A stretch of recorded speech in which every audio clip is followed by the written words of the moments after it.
Hoy vamos a hablar con la licenciada en nutrición clínica y deportiva, antropometrista, Karina Peretti. Hola Karina, ¿cómo andás?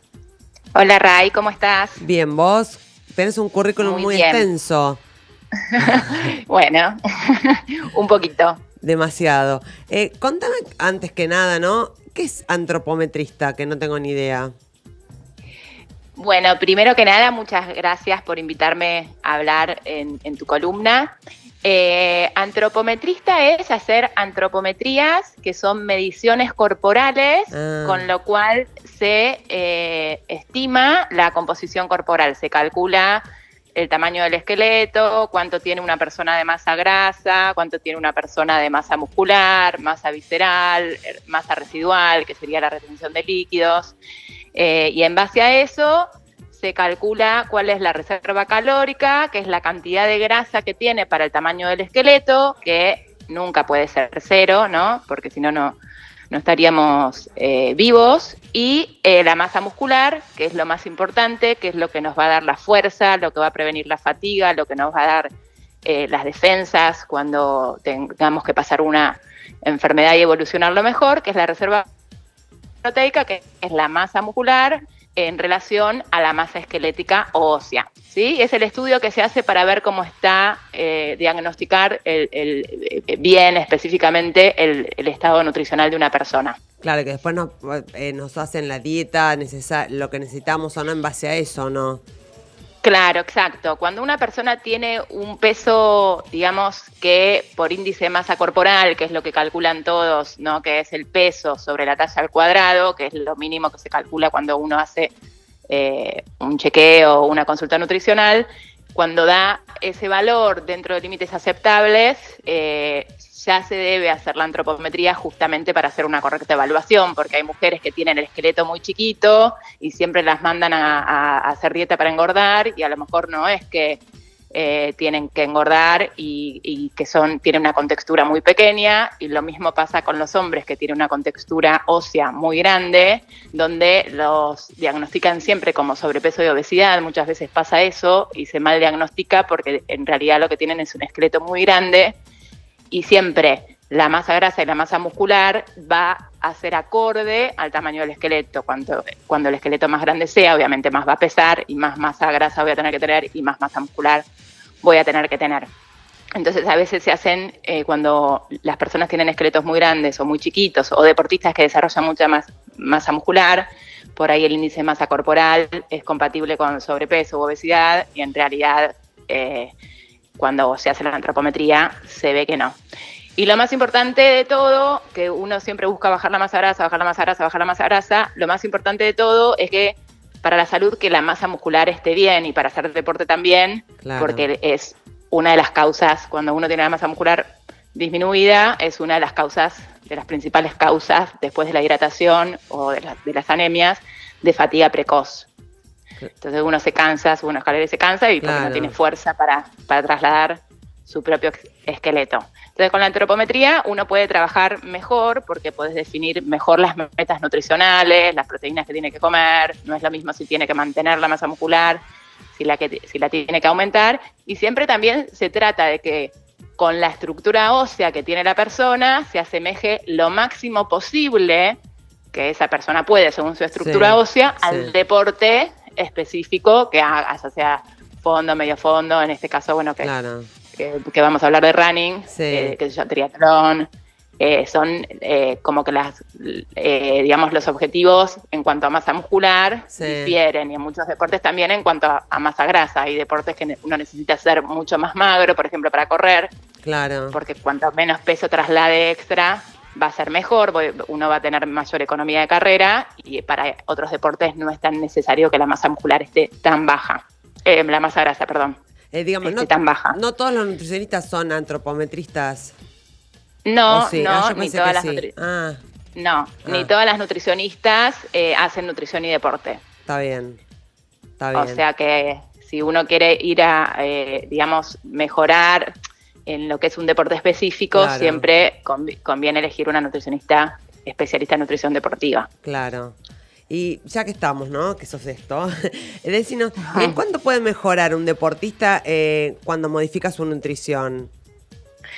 Todo va a depender de cómo se venga alimentando y cómo se venga hidratando. El cambio puede ser a veces abismal. Si uno, por ejemplo, cuando uno ya modifica la hidratación, solo modificar eso, ya el cambio es, pero 180 grados, porque si uno va a entrenar deshidratado o se hidrata mal, después va a recuperar peor. Entonces, cuando uno está bien alimentado, cuando uno está bien hidratado, vos entrenaste un entrenamiento súper fuerte y a la tarde te sentís como si no hubieras entrenado, corres una carrera y la diferencia es abismal. O sea, yo corro no solo porque corro y me doy cuenta de la diferencia, si hago las cosas bien o si hago las cosas mal, sino porque, bueno, trabajo con deportistas de alto rendimiento. Desde el año 2004, de alto rendimiento, y también la mayoría, lo que siempre la mayoría uno ve, si bien veo deportistas de alto rendimiento, lo que es deportistas amateurs es el mayor caudal siempre, porque hay más, obviamente. Sí. Y ese cambio ya de la hidratación, o sea, si uno cambia los hábitos mínimos, ¿sí? Y la hidratación, el cambio es abismal. O sea, la persona ya a la primera semana se da cuenta de la diferencia. No solo en el rendimiento, sino en la recuperación, porque si uno se va a entrenar deshidratado, obviamente que no va a poder refrigerar bien, porque nosotros con lo que hacemos con el agua corporal, lo que hacemos es favorecer, digamos, haga frío, haga calor o no, uno hace deporte y va a producir sudor. ¿Sí? Entonces, si va deshidratado, es como un auto que se recalienta, no puede producir, digamos, la refrigeración, entonces se sobrecalienta, aumenta la frecuencia cardíaca, justamente porque baja el volumen sanguíneo y disminuye todo lo que es, obviamente, la oxigenación. Y al aumentar la frecuencia cardíaca, uno tiene que bajar, obviamente, enlentecer el ritmo de carrera o porque se fatiga, obviamente. Entonces, cuando uno cambia eso, ya la diferencia es abismal, ya sea tanto en el rendimiento como en lo que es después la recuperación, ¿sí? Muchas veces hay gente que se hidrata solo con agua, entonces eso también empeora lo que es la rehidratación, la recuperación. Obviamente que va a depender del tiempo que uno entrene, de la intensidad, de un montón de factores, cómo nos vamos a hidratar, pero sí, uno obviamente si está despierto, no se va a despertar 4 horas antes, pero si uno antes de entrenar está despierto, entre 4 y 2 horas antes hay que tomar, va a depender del peso, se calcula según el peso corporal, como mínimo entre 300 y 500 centímetros cúbicos de agua, mientras uno se está cambiando, 15, 30 minutos antes, tomar como mínimo un vaso de agua, salir a entrenar, y si uno va a hacer un entrenamiento de más de 1 hora y cuarto, yo recomiendo en general más de 1 hora porque mejorás lo que después es la recuperación. Uno podría estar sin hidratarse como máximo hasta la 1 hora y media, pero yo siempre recomiendo desde la hora porque después la recuperación es mejor. Y ya cuando va a ser más de 1 hora, ya necesitamos reponer sales, necesitamos reponer también lo que es hidratos de carbono, como para mejorar lo que es tanto el rendimiento como la recuperación, ya sea con bebidas isotónicas, con geles, y cuando es necesario sal, bicarbonato se puede utilizar también para ponerle al agua, o pastillas de sal. Ay, mira vos, yo no sé nada de eso. 1 hora antes, decís vos.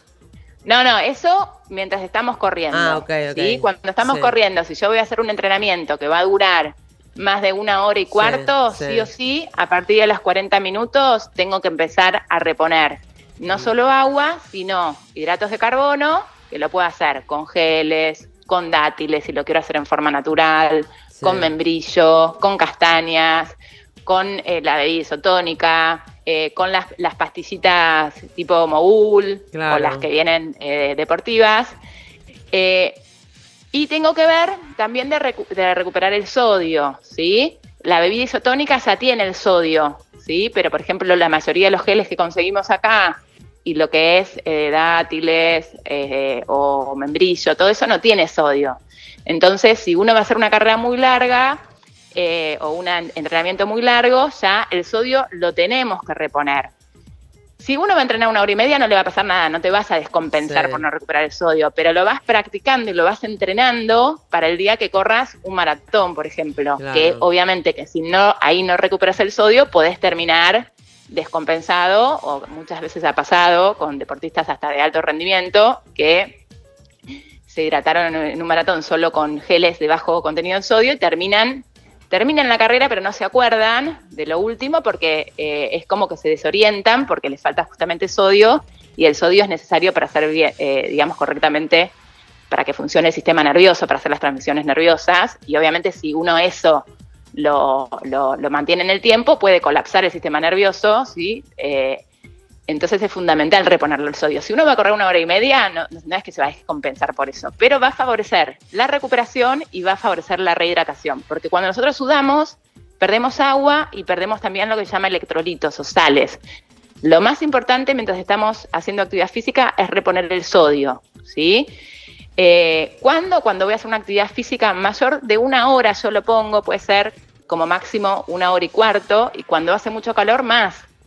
Porque, ¿qué pasa? Si yo tomo agua, por ejemplo, nada más, sudo, cuando sudo pierdo agua y pierdo sodio, ¿sí? Pierdo sales. Y repongo nada más que el agua, ¿sí? Entonces, ¿qué va a pasar? Y eso lo hago, lo mantengo en el tiempo. Entonces, ¿qué va a pasar? El sodio en sangre va a bajar, va a ocurrir lo que se llama una hiponatremia. Y eso es lo que produce la desorientación, mareos, y uno se puede directamente, digamos, perder la conciencia por eso. Vos sabés que lo que estás diciendo, yo no lo sabía, por eso te lo estoy agradeciendo, que a mí me pasó el año pasado que corrí con, no sé, de millones de calores, corrí 30 kilómetros. Yo cuando corro no tomo agua, no tomo absolutamente nada, porque no llevo nada. Y después cuando terminé de correrlo me desmayé. Claro. Y enseguida me llevaron a una clínica, todo, pero bueno, hacía calor, no tomo agua, qué sé yo. No, bueno, eso lo tenés que tratar de corregir porque te hace muy mal. Te hace muy mal lo que es aparte de los órganos, porque vos pensás que cuando vos hace mucho calor, haces deporte, ya el hecho de hacer, de que los músculos se contraigan genera calor. O sea, haga frío o haga calor, vos vas a producir calor, y ese calor el cuerpo lo tiene que eliminar, porque si no te sobrecalentás, como un motor que se funde, igual. Entonces vos tenés que hidratarte siempre, sobre todo cuando vas a hacer más de 1 hora y cuarto de actividad. Hasta 1 hora y cuarto, 1 hora y 20 podría llegar a pasar, salvo que sea un día de mucho calor, porque uno va a sudar más, ¿sí? Claro. Uno puede sudar desde los que van más lento o si un día no hace mucho calor, desde como muy mínimo, 400 centímetros cúbicos por hora a 2,5 litros, un día que hace mucho calor o que hay mucha humedad. La humedad es lo mismo que el calor, por ahí hace frío, pero hay una humedad de más del 80% más o más del 60%, y para el cuerpo es como si fuera que hacen 35 grados de calor, porque al haber mucha humedad al cuerpo le cuesta evaporar el sudor, entonces produce más porque no puede producir el enfriamiento, ¿sí? Entonces, vos pensá, si vos vas corriendo, te deshidratás y no te rehidratás, lo que te vas deshidratando es el volumen sanguíneo, ¿sí? Claro, entonces te va bajando el volumen sanguíneo. El cuerpo por eso puede entrar, digamos, a hacer un shock, porque vos necesitas, a través de la sangre, es que mandás el oxígeno a los tejidos, ¿sí? Y pueden ocurrir falta de oxígeno, y eso produce, digamos, isquemias, o sea, es muy peligroso. Entonces, es fundamental, si voy a hacer una actividad física que va a durar más de 1 hora, ya me llevo la hidratación, o me llevo un cinturón de hidratación, o me llevo una mochila de hidratación, o me llevo los geles y las pastillas de sal, o si quiero comer natural, los dátiles, el membrillo. Acá lo importante es que uno no se justamente descompense, que es lo que te pasó a vos, y que aparte tengas una mejor recuperación, porque la recuperación, cuando el entrenamiento es largo, inicia, digamos, en el momento que uno está entrenando para poder recuperar bien, ¿sí? Y te vas a sentir mejor, vas a estar, digamos, vas a recuperar mejor, y en el próximo entrenamiento vas a estar mejor porque empezás a reponer el glucógeno muscular antes también, ¿sí?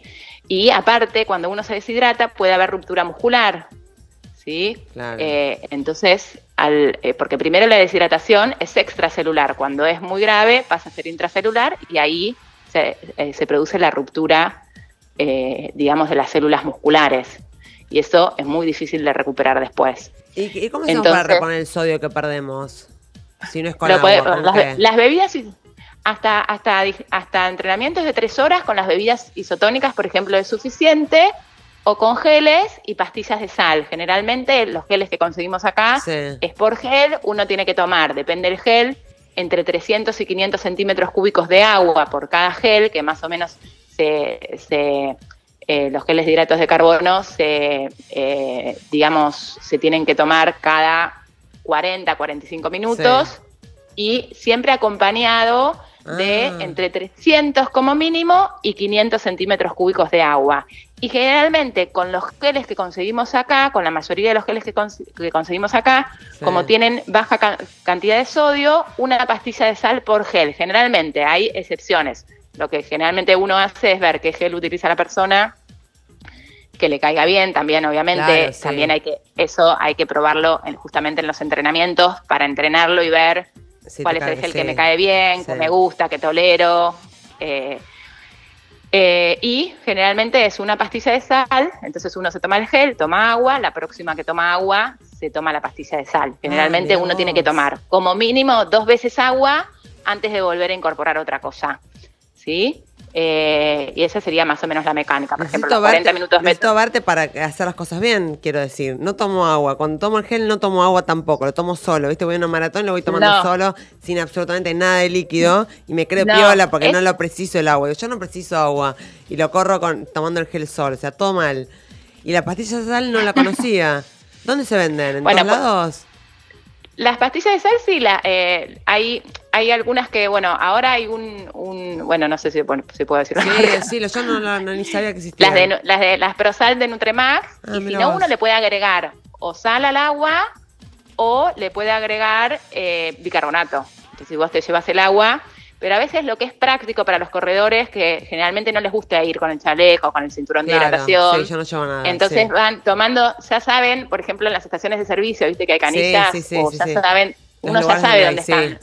Cuando vos entrenás mucho por el mismo lugar, bueno, vos corres, sabés dónde están los bebederos, dónde están las canillas de la estación de servicio, y bueno, y lo vas haciendo así. Entonces te llevas el gel que no ocupa nada y la pastilla de sal en una bolsita Ziploc para que no se te derrita, digamos, para que no se te desintegre, y vas tomando así, y es más práctico. A mí no me molesta ir con el chaleco. Yo cuando tengo un entrenamiento de más de 1 hora, voy con el chaleco, no me molesta. Si encontrás un chaleco cómodo, que se te adapte bien, pero es muy importante, porque te puede hacer mal a la salud, o sea, y vas a notar la diferencia en el rendimiento. Si vos rendís tanto, si empezás a hacer eso bien, vas a ver que vas a rendir mucho más.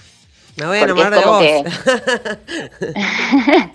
Te mejora. Ese cambio lo notan hasta los deportistas de alto rendimiento, que por ahí antes, yo tengo triatletas que han hecho Ironman, que no hacían las cosas bien, y cuando lo hacen bien, notaron la diferencia, no solo cómo se sintieron durante la competencia, sino también después. Lo más importante es cómo te sentís en la recuperación. Es una diferencia abismal. Así que eso es muy importante, no solo para sentirte mejor, sino también para no correr riesgos para la salud, porque eso puede ser, si vos seguís corriendo y no te rehidratás, no reponer sales, o sea, podés terminar internada o directamente uno puede no contarlo. Ha habido casos, o sea, históricamente, donde se fue de personas que no solo, o sea, se descompensaron, sino que han muerto o por hiponatremias o por deshidratación. Claro. Porque vos pensás que la sangre, si no tiene líquido, o sea, no tenés sangre, o sea, no. Entonces, eso es lo que perdés cuando sudás, el agua de tu sangre. ¿Sí? Contanos, entonces, si vos tenés es muy importante. Vos estás en un equipo que lo fundaste, aparte de un equipo nutricional, donde la gente puede contactarte. Sí, exacto. En equipo nutricional hacemos ahí antropometrías, los planes alimentarios personalizados, los planes de hidratación, también para las carreras, los planes, digamos, de hidratación o de alimentación durante las carreras largas, o sea, qué sé yo, ultramaratón, o el deporte que cada uno haga, ¿no? No solo running. Claro. Vos además corres.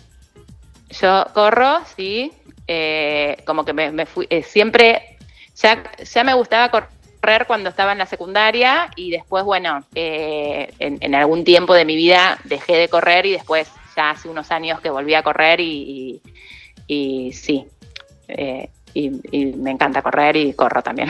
Y de a poquito estoy, digamos, aumentando también las distancias. Así que sí, soy corredora. Sí, la de 21 la corriste, por lo que vi en las fotos, por lo menos. La de 21 la corrí el año pasado y este año voy a correr la de 42. Vos que ya sos una experta. Está bueno, ahí sí, es fundamental la hidratación y la alimentación. Y por eso te iba a preguntar justamente, ¿no? ¿Por qué los hidratos de carbono son tan importantes pre-maratón? Yo me vivo alimentando con hidrato de carbono, o sea, como a la mañana, desde que me levanto como hidrato de carbono. Engordo como 4 kilos antes de cada maratón. Contame. Claro, porque el hidrato de carbono retiene agua, ¿sí?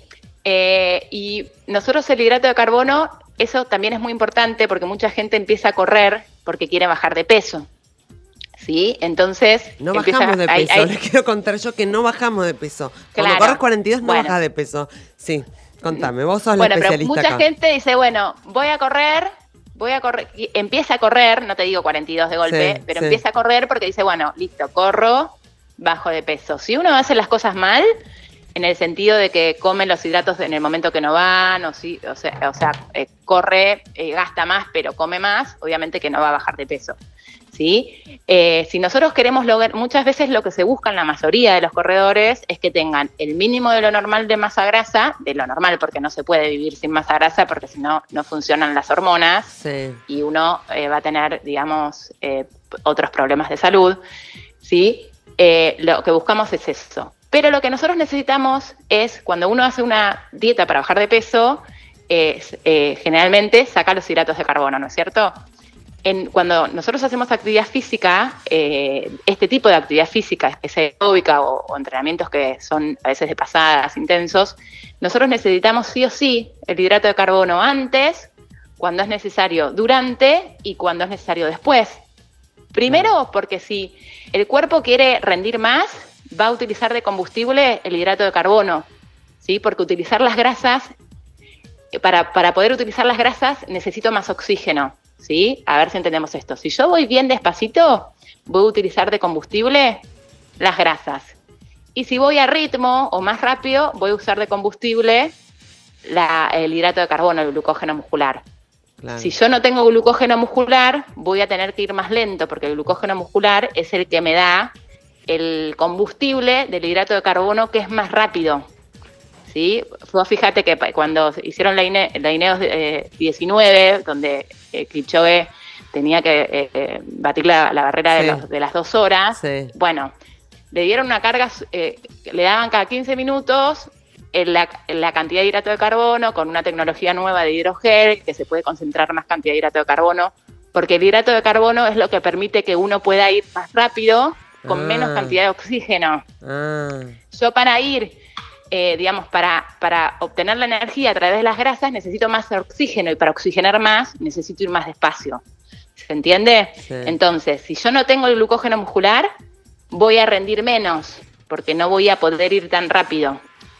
Y a su vez, digamos como que me voy a sentir peor en los entrenamientos, me voy a sentir más cansado, porque si yo quiero hacer un entrenamiento de calidad, voy a necesitar los hidratos de carbono, ¿sí? Muchas veces pasa que uno, aparte cuando no cubre los hidratos de carbono, antes, durante y después de la actividad física, que son los momentos cruciales en los que lo tenemos que poner, ¿sí? A veces hay gente que dice, no quiero comer porque tengo que bajar de peso, y lo único que vas a lograr es después que te agarre un ataque de hambre, porque si vos no le das al cuerpo la energía cuando la necesita, después te va a agarrar un ataque de hambre, vas a querer comer cosas dulces, porque el cuerpo, busca conductas compensatorias, ¿sí? Dice, esta persona no me da lo que necesito cuando lo necesito, bueno, ahora voy a reservar el doble. Y por eso se hacen, por ejemplo, mayor reservas de grasa. Entonces, el hidrato de carbono, 1 hora antes de hacer actividad física va. Cuando hacemos un maratón, lo necesitamos comer. No era como que se creía antes, que es toda la semana anterior a hacer la carga de hidratos. Son entre 36 y 48 horas antes. Tengo que subir la cantidad de hidrato de carbono. Obviamente voy a bajar un poco las proteínas, porque si no, la idea es que las calorías tampoco sean exageradas. para tampoco sentirse muy pesado. Entonces subo los hidratos, bajo las proteínas 2 días antes o 1 día y medio como mínimo, ¿sí? Eso me va a ayudar a pasar, vos lo debes saber muy bien, el famoso muro. Ese muro que todos odiamos, sí. Que sin hidratos es muy difícil de pasar y uno va a rendir menos, ¿sí? O sea que las bebidas isotónicas, obviamente, tienen que tener hidrato de carbono. No tengo que utilizar las que tienen edulcorantes, que hay algunas en el mercado que son bebidas isotónicas con edulcorante, que obviamente para una carrera de larga distancia no me van a servir. Justamente porque no es que no, por ahí lo voy a poder terminar, porque sí va a tener sales, pero voy a ir más despacio justamente por esto que hablamos de que el hidrato de carbono permite una oxidación y una obtención de energía con menos cantidad de oxígeno, entonces puedo ir, digamos, más rápido, ¿sí? Yo para utilizar las grasas de combustible tengo que ir mucho más despacito. Y cuando uno no tiene glucógeno muscular, la glucosa de algún lado hay que sacarla para que el músculo pueda, digamos, formar energía. Entonces termina transformando la proteína o la masa muscular en hidrato de carbono y entonces como que me como mi propia masa muscular. Está bien. Sí, eso pasa mucho cuando uno no cubre los hidratos de carbono cuando los tiene que consumir, termino utilizando las proteínas que utilizo en vez de ir a función de reparación, función de lo que se llama función plástica, que es reparación de tejidos y formación de masa muscular. En vez de hacer eso, va a formar energía, porque la energía de algún lado la tengo que sacar. Claro. Para vivir, para tener mis funciones vitales y para hacer mis actividades. Entonces también pasa eso. Cuando uno no cubre los hidratos de carbono en el momento que los necesita, empieza a bajar la masa muscular para también, digamos, producir energía. Claro. O sea que por eso es muy, muy importante hacer en maratón la carga de hidratos 2 días antes. En media maratón, con 1 día antes es suficiente hacer la normalización de lo que se llama el glucógeno. No es tan alta la carga en 21K como en 42. Y después de la entrada en calor, ya se recomienda también utilizar una bebida con hidratos de carbono antes de arrancar. Y después, sí o sí, a partir de los 40 minutos, como mínimo, empiezo con la reposición de hidrato de carbono, ya sea con bebidas isotónicas o geles, claro, y de sales, ya sea que en las carreras lo más cómodo para no ir con el chaleco es ir viendo dónde están los puestos de hidratación, viendo a qué ritmo corro, en cuánto tiempo estoy entre uno y otro, si hay agua o bebida isotónica, y ahí veo cuántos geles me llevo, porque si yo sé que cada 10, 15 o 20 minutos me tengo que hidratar, ¿sí? Si yo me tomo un gel, es un gel más agua, pero a veces en el próximo hay bebida isotónica, entonces a veces uno se puede tomar medio gel, tomar agua y en el próximo toma bebida isotónica. Si la bebida isotónica me tengo que fijar que tiene hidrato de carbono, ¿sí? Todo eso uno lo evalúa con el plano, con el recorrido de la carrera. Todo lo que tenemos que hacer para la maratón. Bueno, o sea que en la de 42 de este año te voy a encontrar. Bueno, sí, la voy a ir a correr y si querés planificamos el... Claro, no, igualmente previamente voy a ir ahí a equipo nutricional, quiero verte, quiero que me tomes mi antrometría, todo, quiero estar a punto. Bueno, buenísimo, cuando quieras. Dale, un placer y bueno, nos veremos pronto y muchas gracias por toda la información que nos fue muy útil a todos los corredores. Bueno, muchas gracias a vos, un beso grande para todos. Muchas gracias.